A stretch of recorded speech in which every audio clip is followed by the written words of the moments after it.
ሰላም ጤና ይስጥልኝ ውድ ቤተሰቦቼ እንዴት ናችሁ? ደህና ናችሁ? ሰላማችሁ ብዝዝት ይበልልኝ። ሰላም ለአገር፣ ሰላም ለኢትዮጵያ፣ ሰላም ለዓለም፣ ሰላም ለኤርትራ ሕዝብ፣ ሰላም ለኢትዮጵያ ሕዝብ በማለት ድራማዬን እንግዲህ ትሁት በሚል ርዕስ እንግዲህ ይዤ መጥቻለሁ። ድራማውን እስከ መጨረሻ እየተመለከታችሁት ድራማውን እንድታግዙኝና ቻናሉን እንድታበረታቱት በትህትና እጠይቃለሁ። ሰላማችሁ ብዝት ይበልልኝ። አሁን ወደ ቪዲዮ።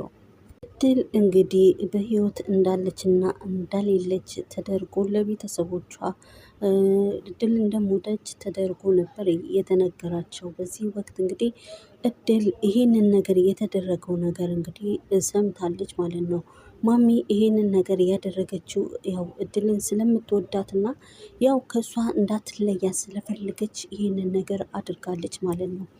እንግዲህ እድል ይህንን ነገር ከሰማች አሁን ላይ ያው የተሰማት ነገር ምንም ነገር ባይኖርም ያው ማሚ ከዚህ በፊት እንደዚህ ነገር እያደረገችው ነገር ለምንስ በኛ ቤተሰብ ላይ እንደዚህ ተደረገ ብላ ወደፊት ማሰቧ የማይቀር ነገር ነው ማለት ነው። እንግዲህ የዛን ጊዜ ያሰበች ጊዜ ያው ማሚና እድል ያው በጣም እንደሚቀያየሙ ሙዚቃ እየተመለከትን ነው ያለ ነው ማለት ነው። ምናልባት ማሚ ያሰበችው ነገር በመጥፎ ነገር አይደለም ማለት ነው። ግን በሆነው ግን ከቤተሰቦቿ ጀርባ የተሰራውን ሴራ እንግዲህ አውቀዋለች ማለት ነው። ከዚህ በፊት እንግዲህ ማሚ ያው ጠፍታ በነበረበት ሰዓት በምትፈልግበት ሰዓት ያገኛት ሰውዬ እንግዲህ ከዚህ በፊትም አሁን ላይ የኔም ቤተሰብን እሱ ያውቃል ብላ ጠርጥራ ነበረ። እንግዲህ እንደጠረጠረችውም እውነት ሆኖ ተገኝቷል ማለት ነው። እንግዲህ ሰውየው የእድልን ቤተሰብ ያውቃል ማለት ነው። ምክንያቱም እንግዲህ ያው ማሚ ለጋሼ ለአባዬ ስትነግረው በጆሮዋ ሰምታለች ማለት ነው።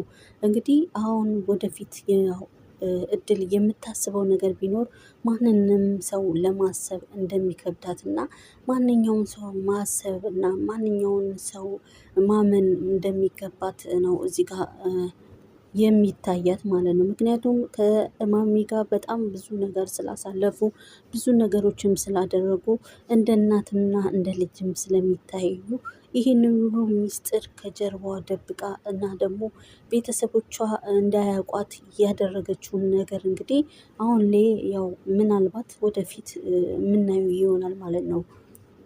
እንግዲህ እድል ከዚህ በፊት ስትሰቃይና ቤተሰቦቿን ናፍቃ ቤተሰቦቿን ስትፈልግ ይህንን ሁሉ በጀርባዋ እንግዲህ አቅፋ ማሚ ደብቃት ነበረ።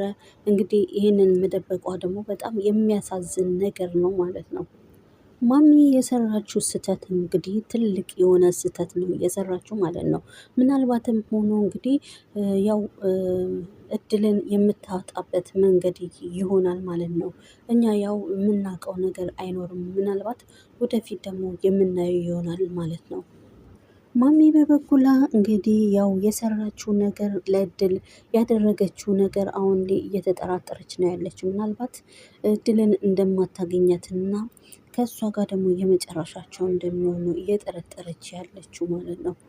ለዚህ ነው እንግዲህ ለአባዬ እድልን በድያታለሁ፣ የእድል ቤተሰቦቿ መጥተው ሲፈልጓት እድል እንደሞተች አስደርጌ ደብቅ ያለው እንግዲህ ይሄ ነገር ያደረግኩት ነገር ወደፊት ያው በጣም እንትን ዋጋ እንደሚያስከፍለኝ አሁን ላይ እየተሰማኝ ይመስለኛል ብላ በቀጥታ ለአባዬ ስትነግረው ነበረ። እንግዲህ ምናልባት ደግሞ ያው እድልን እንደምታጣት ተጠራጥራ ለአባዬ ሁሉ ስትነግረው ነበረም።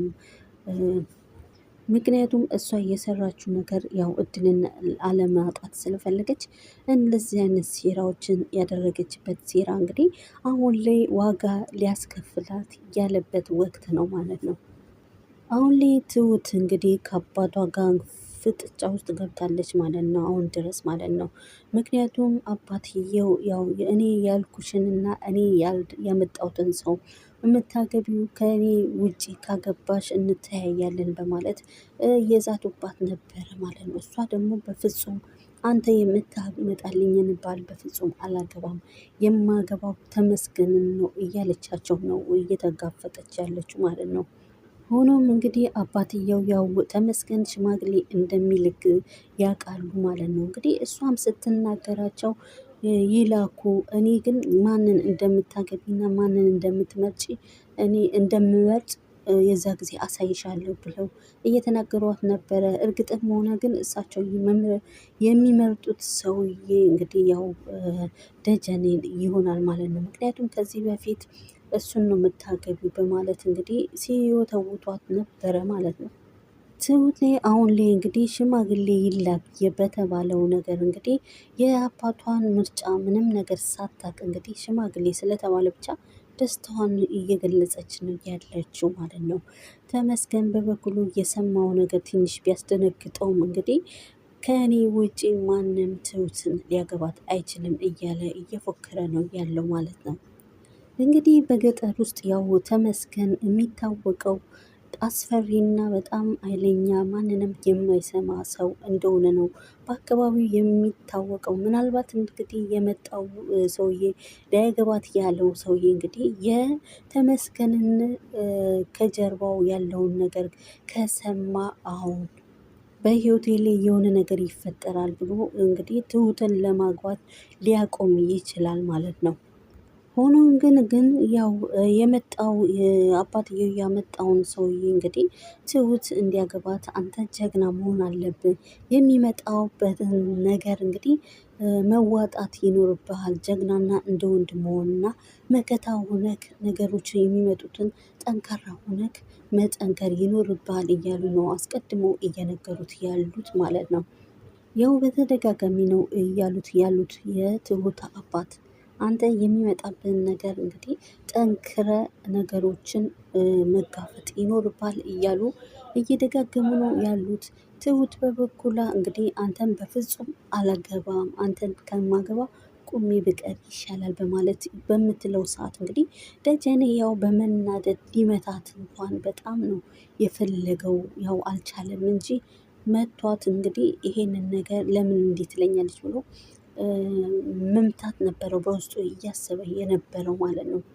እንግዲህ ወደፊት ከዚህ በፊት እንግዲህ የትሁት አባት ልጄን ከነጭራሹ ምንም እጅ እንዳያርፍበት፣ ልጄን መምታት የለብህም፣ ልጄን ከመታ ግን እኔ እናንተ የመጨረሻችን ይሆናል ብለው ስለሆነ ይህንን ነገር እንግዲህ ዋጥ አርጎ በውስጡ ይዞት ነበረ እንጂ መምታትና ወንድነቱን ለማሳየት ነበር የፈለገው ማለት ነው። እሷ እንደዚህ ስትለው ማለት ነው እኔ ከአንተ ጋር በፍጹም ላገባ የማልችል ሰው ነኝ፣ አንተ ወንድ አይደለም ብላ በምትልበት ሰዓት እንግዲህ እሱ ያው ነገሮችን አባትየው ያሉትን ነገር ውስጡ ስላለ እንጂ ያው ወንድነቱን ለማሳየት ነበረ በውስጡ እያሰበ የነበረው። እንግዲህ ሌላው የምንመለከተው የትሁትን እህት ነው ማለት ነው። የትሁት እህት እንግዲህ ለትሁት ስትነግራት ነበረ ይህ ነገር የሚካሄደው ነገር እኔ ምንም ደስ አላለኝም፣ በኋላ ችግር እንዳይፈጠር በማለት በምትላት ሰዓት እንግዲህ ትሁት ምንም ልትሰማት አልቻለችም። እኔ የማስበውና እኔ የምመርጠው ነገር ብቻ ነው የማደርገው ብላ የአባቷን ምክርና የአባቷን ነገር ውድቅ ነው እያደረገች ያለችው ማለት ነው። ሆኖም ግን ትሁት እንደዚህ ብትልም ያው አባትየው የወዳቸውን ይዘው እንግዲህ ምርጫቸውን እሳቸው ስለሚያውቁ በቃ ሽማግሌ ይላክ ብለዋታል ማለት ነው። እንግዲህ ይሄ ነገር እሷ የምትፈልገው ተመስገንን ይለኛልና ተመስገን ሽማግሌ ይልካል፣ ስለዚህ እሱን ይመርጣል ብላ ውስጧ ብታስብም እንግዲህ ብታስብም በፍጹም ግን ያንን ደጀኔ ላገባው አልችልም በማለት ውስጧን እየደመደመች ነው ያለችው ማለት ነው። ተመስገን በበኩሏ ለትሁት በፍጹም እኔ እያለሁ ማንም ሊነካሽ አይችልም፣ እኔ ከአንቺ ጎን ነኝ በማለት እንግዲህ እሷንም እያበረታታት ነው ያለው ማለት ነው። በእርግጥም ሆኖ ግን ተመስገን ያው ብዙ ወንጀሎችን ስለሰራ ክፍለ ሀገር ሊያሄድ ይችላል ማለት ነው። ምናልባት ይሄ ነገር ሊፈጠርና የሆነ ስህተቶች ሊፈጠሩ ይችላሉ ማለት ነው። ሆኖም ግን ደጀኔ ያው ከአሁን ጀምሮ እንግዲህ ከፊት ለፊቱ የሚገጥመው አደገኛ የሆነ መስዋዕትነትም ሊገጥመው ስለሚችል እንግዲህ አባትየው እያስጠነቀቁት ነው ያሉት ማለት ነው። ራስን ማጠንከርና የሚመጣብህን ነገር ደግሞ መጋፈጥ ይኖርብሃል። እሷን ለማግባት ከፈለግ ብለው እየመከሩትና እያስጠነቀቁት ነው ያሉት ማለት ነው። ማያ በበኩላ እንግዲህ የተመስገንን ወኔውና ተመስገን ማን እንደሆነ አንተ ብታውቅ ኑሮ ትሁት ጋር በፍጹም አትደርስም በማለት እንግዲህ የተመስገንን ጭካኔና የተመስገንን ወንድነትን እየነገረች ነው ያለችው ማለት ነው። ደጀኔ በበኩሉ እንግዲህ ምላሽ ስለማይሰጧት ነበረ ማለት ነው። እኔም ወንድ ልጅ ነኝ በፍጹም ለዚህ ነገር የምሸነፍ አይደለሁም ብሎ እንግዲህ የተናገረችውን ነገር ውድቅ አድርጎባታል ማለት ነው። ናቲም በበኩሉ እንግዲህ ለትሁት የመጣላትን ቃል ሰምቷል ማለት ነው። እንግዲህ ያው ነገሮችን ቢያስመስልም ያው መጋፈጥን ግን በጣም ስለሚፈራ ነገሮችን ያው አሁን ድረስም ተመስገንን ለመጉዳትና የተመስገን ሽምግልና እንዳይላክ ነገሮችን ለማጓገል አሁን ድረስ እየሰራ ነው ያለው ማለት ነው። ናቲ አሁን ላይም እየሞከረ ነው ያለው ማለት ነው። እንግዲህ እድል ምክንያት አድርጎ እንዲጎዳና እሱን እንድትጎዳው ቢያደርግም እሷ በፍጹም ልትሰማው አልቻለችም አሁን ላይ ማለት ነው። ምናልባት እንግዲህ ያው ሊጎዳ የሚችልበት መንገድ እንግዲህ እድልን ቀይሮ ያው እድል እሱን ተመስገንን በጣም ስለምትወደው እና ስለምታፍቅረው አንቺ ያለሽ እንግዲህ ትሁትን እንዴት ያገባታል ብሎ አይምሮዋን ቀይሮ ምናልባት በእሷ መንገድ እንግዲህ ተመስገንን ሊጎዱት ይችላሉ ማለት ነው። ሆኖም ግን ናቲ ያው ለእድል ይዞላት የመጣው አጋጣሚ እንግዲህ ይሄንን አጋጣሚዎችን መጠቀም ይኖርብሻል ማለት ነው እያለ ነው እያላት ማለት ነው። ምክንያቱም ሁለቱም እንዲጣሉ አንቺ በእነሱ ማዕከል ገብተሽ ስለምትወጁ ተመስገንን በራስሽ አድርገሽ ማሳሳት ይኖርብሻል በማለት እንግዲህ ቢነግራትም እድል ግን ይህንን ነገር ልትቀበለው አልፈለገችም ማለት ነው። ምክንያቱም እሷ ከምታፈቅረው በላይ እንግዲህ ትሁትና እሱ የሄዱበት ርቀት በጣም ከባድ የሆነና ብዙ ነገር ያሳለፉ ስለሆኑ በዛ ላይ ደግሞ ልጅም ስላላቸው ከነሱ ጋር እንግዲህ ነገሩን ትታ መቀመጥ ነበረ እየፈለገችው። አሁን ላይ ግን ናቲ እየመጣ እየወሰወሳት ነው ያለው ማለት ነው። እንግዲህ ናቲ ያው መቶ ቢወሰውሳትም ለእሷ ጠቅሟት ሳይሆን እሷንም የፈለገችው ትሁን ብሎ ናቲ ተመስገንን ለመጉዳት ነው አሁን ላይ እየጣረ ያለው ማለት ነው። እድል በበኩላ እንግዲህ ናቲ ያላትን ነገር በፍጹም ልትሰማው አልቻለችም ማለት ነው። አንተ ብትለኝም እኔ በፍጹም አላደርገውም፣ ሀሳቤንም አልቀይርም። እሷ ምናልባት ሀሳቧን ቀይራ ይህን ነገር ካልተወች በስተቀር እኔ አንተ የምትለኝ ነገር በፍጹም አልቀበልም ብላ እንግዲህ ነገሮችን ውድቅ ነው ያደረገችበት ማለት ነው።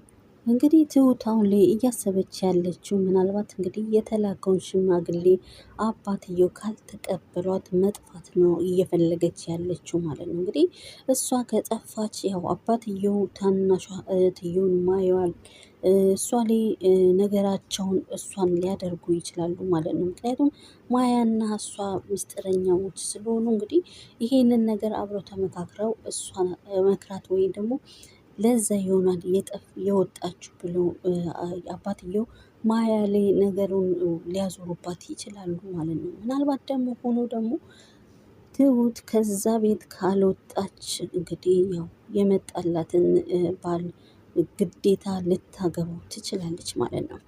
እንግዲህ ትሁት ከዛ ቤት ከወጣች ካሁን ወዲያ እንግዲህ እስከ መጨረሻ ከነሱ ጋር ላትገናኝ የወሰነች ይመስላል ማለት ነው። እንግዲህ አባትየውም ያው ሽማግሌ ይምጣ ያሉት ትሁት ደስ እንዲላት ስለፈለጉ ብቻ እንግዲህ ሽማግሌ ይምጣ ከዛ በኋላ እናያለን ብለዋል ማለት ነው። እርግጥም አባትየው ያው ተመስገንን እንደማይመርጡ እርግጠኞች ነን ማለት ነው። ምክንያቱም እሳቸው የሚያበረታቱት እንግዲህ ያው ያመጡትን እሳቸው ራሳቸው ያመጡትን ባል እንድታገባ ነበረ እንትን እያሉ ለዛውም ሆኖ ነው ግን እሱንም ያው ደጀኔንም እየመከሩት ነበረ። አንተ ወኔክ ማጠንከር ይኖርባል፣ የሚመጣብን ፊት ለፊት መጋፈጥ ይኖርባል ብለው አስቀድመው እየነገሩት ነበረ ማለት ነው። ምክንያቱም ከተመስገን ያው ተመስገን እንደሚታወቀው በጣም ኃይለኛና ለነገሮቹ የማይፈራ ደፋር ሰው ስለሆነ እንግዲህ ያው ችግር ይፈጥራል ብሎ እንግዲህ ስላሰቡ አስቀድመው ያው እሱን ስላስጠነቀቁት ያው እኛ የምንመለከተው ነገር ደጀኔን እንደሚበልጡላትና ከዚህ ቤት ደግሞ ካልወጣች ደጀኔን እንደሚድሯት ነው እየተመለከትንና እያሰብን ያለ ነው ማለት ነው። ትሁት እንግዲህ ያልተረዳችው ነገር ቢኖር እንግዲህ ያው ሽማግሌ አምጪ ሲሏት እንግዲህ ሽማግሌ ማምጣት ነው ያደረገችው እንጂ ዞር ብላ ብታስበው አባትየው እሷ ያው ተመስገንን እንደማይመርጡና ተመስገንን አግቢ እንደማይሏት እርግጠኞች ነን ማለት ነው። እሷ ግን ያልተረዳችው ነገር ቢኖር ይሄንን ነው ማለት ነው። እሷ ግን በእርግጥም ተመስገንን አገባዋለሁ እያለች ነው በውስጧ ሙሉ ስሜት እየተሰማት ያለው ማለት ነው። እንግዲህ ያው ትሁት ያሰበችበትና ለምን ደግሞ ተመስገንን አገባዋለሁ እሱን ነው ማገባው ብላ ያለችበት ምክንያት የሆነ አንድ ነገር ሊኖራት ይችላል ማለት ነው። ማያ በበኩሏ እንግዲህ ለትሁት ያየችውና እሷ ደግሞ እሄዳለሁ ብላ ስለተናገረቻት እንግዲህ በፍጹም ይሄንን ነገር አታርጊ፣ ለማልፈልገው ሰው ሊድሩኝ ይችላሉ። አባቴ ደግሞ ያንቺን ንዴት በእኔ ላይ ሊዋጣ ይችላል። ስለዚህ ለአንቺ የመጣውን ሰው ደግሞ ለእኔ ሊያደርጉት ይችላል። እባክሽ እያለች እየተማጸነቻት ነው ያለችው ማለት ነው።